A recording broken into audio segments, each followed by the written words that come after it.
Bueno, yo lo primero, felicitarles a ellos por la ponencia, felicitar también a los compañeros de Dufinet, de Educación Financiera, por la organización del Congreso.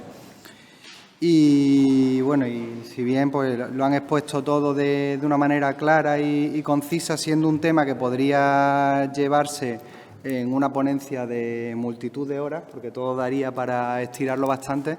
pues bueno, de lo que han ido comentando yo me gustaría destacar algunos pequeños flashes y también plantear alguna serie de cuestiones o preguntas que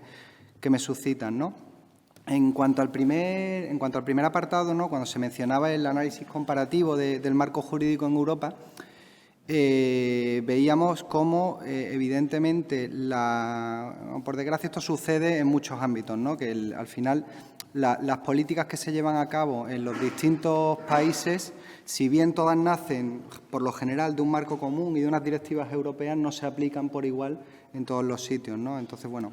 no voy a decir que me resulte llamativo porque, por desgracia, sucede en muchos ámbitos, pero y no es lo único. También comentar que, bueno, evidentemente no es lo único que afecta a la constitución de una empresa, unido al marco jurídico, pues bueno, siempre hay otras cuestiones que tienen un ámbito más local o más provincial, como pueden ser pues las políticas que se apliquen, ¿no?, a nivel de los entes públicos, los programas, los ecosistemas que existan, etcétera. Pues sí que es verdad que resulta bastante llamativo que en España haya 6 pasos previos a la constitución de una empresa y otros 6 pasos posteriores. O sea, esto no puede suponer nunca una barrera, porque al final, cuando nos enfrentamos a cualquier cuestión de este tipo, siempre tenemos que verlo todo como retos a superar, pero lo que está claro es que sí que viene a ser un hándicap o una carga, ¿no? Entonces, bueno, dentro de todo esto y de las diferencias que existen entre los distintos países, lo que quería plantearos un poco es si existen directrices o directivas europeas que traten un poco de armonizar todo esto y de si hay algún tipo o veis algún tipo de horizonte en el que más o menos podamos estar hablando de que todo esto se acerque, ¿no? No es lo mismo, no tiene nada que ver montar, por lo que veíamos, montar una empresa en el Reino Unido que montarla en España. Entonces, eso lo dejo ahí abierto y ahora luego repasamos, si os parece. Después, cuando hablabais de la segunda parte, de las principales causas del fracaso empresarial, citabais 2 fundamentalmente, que eran la falta de la educación financiera y la formación empresarial y el no tener bien definida la propuesta de valor, ¿no? En la primera, comentar que resulta bastante curioso que en una sociedad en la que, voy a centrar un poco en los jóvenes sin querer aislar a nadie, no, pero hablando de la población joven, los jóvenes cada vez están más comprometidos con la sociedad, vienen a plantearse ideas innovadoras y acciones para poder servir para mejorar esa sociedad. Muchas de ellas incluso acaban desembocando en la constitución de empresas, de startups, que casi todas tienen algún tipo de componente social o buscan mejorar de alguna forma el bienestar de la gente. Lo que pasa es que, y además también desde el propio sistema educativo, se fomenta la innovación y la creatividad, pero sin embargo, como bien decíais, no se hace lo propio con la educación financiera, fundamentalmente en fases preuniversitarias, para fomentar todo este tipo de cuestiones, ¿no?, de materializarlo en una empresa y de crearla. También está claro que hay distintos, dentro de lo que es la educación financiera, hay distintos bloques educativos, algunos más a nivel macro, otros a nivel micro, pero lo que está claro es que, hombre, yo creo que evidentemente todos ayudarían, aunque no fuese a los que fuesen a ser empresarios, pero sí a los consumidores, como bien decía también antes José Manuel, para la toma de decisiones, ¿no? En cuanto a segunda parte, cuando hablabais de la definición de la propuesta de valor, está claro que hay muchas veces que se tiene una idea o un medio, pero no se tiene muy claro cuál es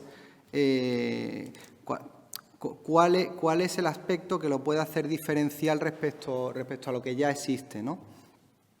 Entonces, bueno, en todo eso, pues, y también pensando un poco cuando lo escuchaba,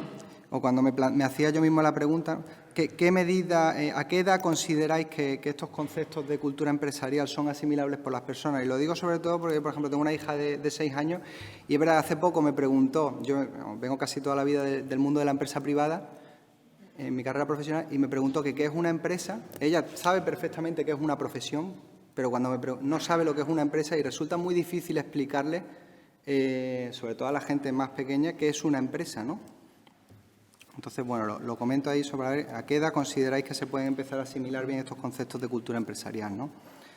Después, cuando habláis de la actividad empresarial en el ámbito público, desde mi punto de vista es una reflexión personal, lo que me parece es que, evidentemente, venimos de una época en la que el trato con la Administración podía ser más complicado. Por un lado, la dificultad que se podía esperar, a lo mejor porque luego realmente podía no existir, pero la dificultad que se podía esperar a la hora de presentar una oferta, unos pliegos, etcétera. Y por otro lado, en que todos conocemos algún autónomo o alguna pequeña empresa que sufría los periodos medios de pago tan dilatados que existían en la Administración, que venían a ser demoledores, sobre todo para las finanzas de su propia actividad, ¿no? Entonces, hoy en día, superado eso, yo creo que las nociones y las pinceladas que dabais resultan más acertadas, porque, desde luego, acudir a la empresa pública como un cliente puede presentar bastantes ventajas. Lo que pasa es que sí que quería reflexionar en esto. Si consideráis que a nivel de educación financiera haya conceptos específicos que hubiese que matizar o que puntualizar cuando una empresa, un emprendedor o un autónomo se quiere dirigir más a la empresa pública que la privada, ¿no? Que si hay algunas cuestiones especiales a tener en cuenta en esto de los conceptos de educación financiera.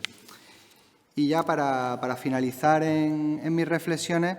bueno, se hablaba de las claves de la educación financiera para la creación de empresas. Aquí se hablaban de conceptos básicos y de cuestiones claves que un emprendedor debe tener en cuenta, ¿no? Cuando debe conocer y abordar cuando quiere constituir su negocio. Y bueno, en esta línea se comentaban pues la propuesta de valor, la forma jurídica, la financiación, todo esto, ¿no? Hoy en día existen, y cada vez más, son fundamentalmente bien por instituciones públicas o bien por iniciativas privadas, que en muchas ocasiones no tienen ánimo de lucro, otras sí, lógicamente, pero bueno, existen alternativas para cubrir estas parcelas mediante incubadoras, mediante los programas de mentoring a emprendedores, etcétera, pero todo este tipo de medidas se acometen o se aportan en fases ya generalmente. No lo quiero vincular al nivel de educación, pero bueno, en fases ya, cuando ya el proceso de educación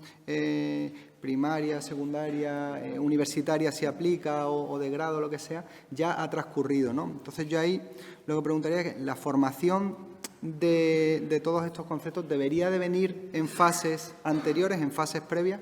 Y bueno, ahí os dejo las preguntas. Por supuesto, espero que del público salgan más, pero de momento eso es.